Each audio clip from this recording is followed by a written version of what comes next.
You know, it feels like we're living in a sci-fi movie sometimes, doesn't it? And one of the most profound and, let's be honest, kinda unsettling new frontiers is this idea of using AI to bring back the dead. So let's dive into what this new world really looks like and what it could mean for all of us. I mean, it's such a deeply human desire, right? Just the chance to hear their voice one more time, to ask that one last question, or just to say a proper goodbye. And really, that is the emotional pull, the engine that's driving all of this posthumous AI tech. Okay, so what are we actually talking about here? Because, let's be clear, these aren't ghosts in the traditional sense. We're talking about AI avatars. You might hear them called grief bots or even death bots. And how they're made is, well, it's from the massive digital trail we all leave behind, you know? Your emails, your texts, all those social media posts, your voice memos. The AI basically ingests all of that data, your digital footprint, and learns to mimic you. Okay, so before we dive into let's call it an ethical can of worms, let's just take a minute to understand the appeal. Because for the people who support this, it's seen as a totally revolutionary way to think about grief and memory. And you know, the potential benefits, they're really compelling when you think about it. For someone who's just reeling from a sudden loss, an AI avatar could offer incredible comfort, right? A way to kind of process what just happened. Or think about this, it could become a living archive, a way for your great-grandkids to meet you and hear family stories in your own voice. And in a very controlled, therapeutic setting, this could even be a powerful tool for grief counseling. You know, there's a really fascinating side effect to all this, too. It kind of forces us to have a conversation that, frankly, most of us put off. What happens to all your digital stuff when you die? Thinking about whether or not you'd even want an AI version of yourself is, in a way, a super important, very modern kind of digital estate planning. But of course, for every promise, there's a pretty serious potential problem. And this is where things get complicated. This is where we have to really confront those ethical ghosts that are kind of lurking inside this new machine. Okay, this is probably the single most important thing to get your head around. No matter how real it feels, how convincing it sounds, the AI is not the person. It's a simulation. It's a really, really sophisticated pattern-matching machine. It's just making probabilistic guesses based on all the data it was fed. It doesn't think, it doesn't feel, it has zero consciousness, and honestly, that distinction, it changes everything. So, when you break down all the major ethical red flags, one question just towers above the rest. Consent. Did the person ever actually agree to this? As you can see, that's the biggest piece of the pie here. And right behind it, you've got the very real potential for psychological harm to the living, the huge risk of misrepresenting who that person was, and of course, all the issues around data privacy and who gets to use it. So let's dig a little deeper into that misrepresentation idea. There's this concept called AI drift.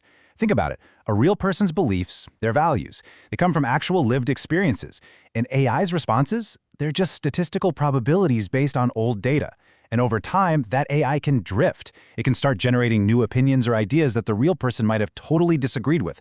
You could even use it to have them comment on things that happened long after they died, which is a pretty wild thought. Yeah, and this quote just nails the danger perfectly. I mean, just imagine an AI version of a famous author writing a brand new book, or an AI of a past political leader endorsing some new policy today. It could totally warp their entire legacy. Their identity basically becomes a digital puppet that someone else gets to control. And what about the folks left behind? What's the psychological toll on them? Instead of actually helping with grief, these avatars could just trap people, keep them from moving forward. You could end up with this really unhealthy emotional dependency. And then you have to ask the really tough question. What happens when it's time to turn the avatar off? For someone who's become deeply attached, that could feel like that person is dying all over again. A second death. And of course, we absolutely cannot ignore the money angle. There's a huge, huge risk here of companies exploiting people when they are at their most vulnerable, turning someone's profound personal grief into a monthly subscription fee. Basically, grief as a service. It's a pretty chilling thought. Okay, so with all of these incredibly complex, thorny issues on the table, the next logical question is, who's making the rules? Is anyone actually regulating this stuff? Well, let's take a look at the legal landscape as it stands right now. Well, the short answer is not really. We're basically in the Wild West right now. It's a huge legal vacuum. As you can see here, in the US, there are no specific federal laws for this at all.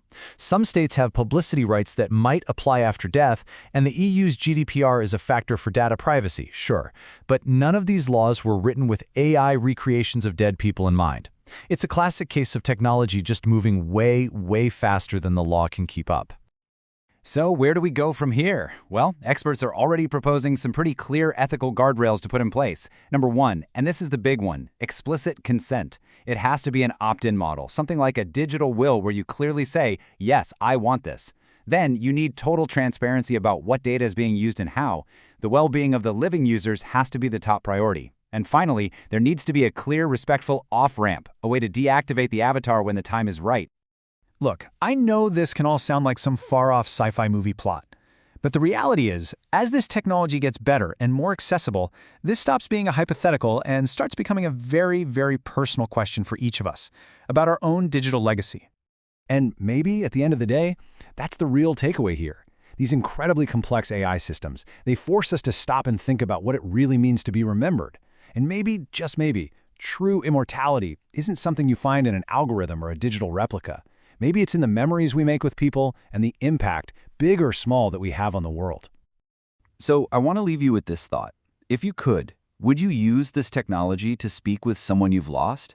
And maybe the even tougher question, what about you?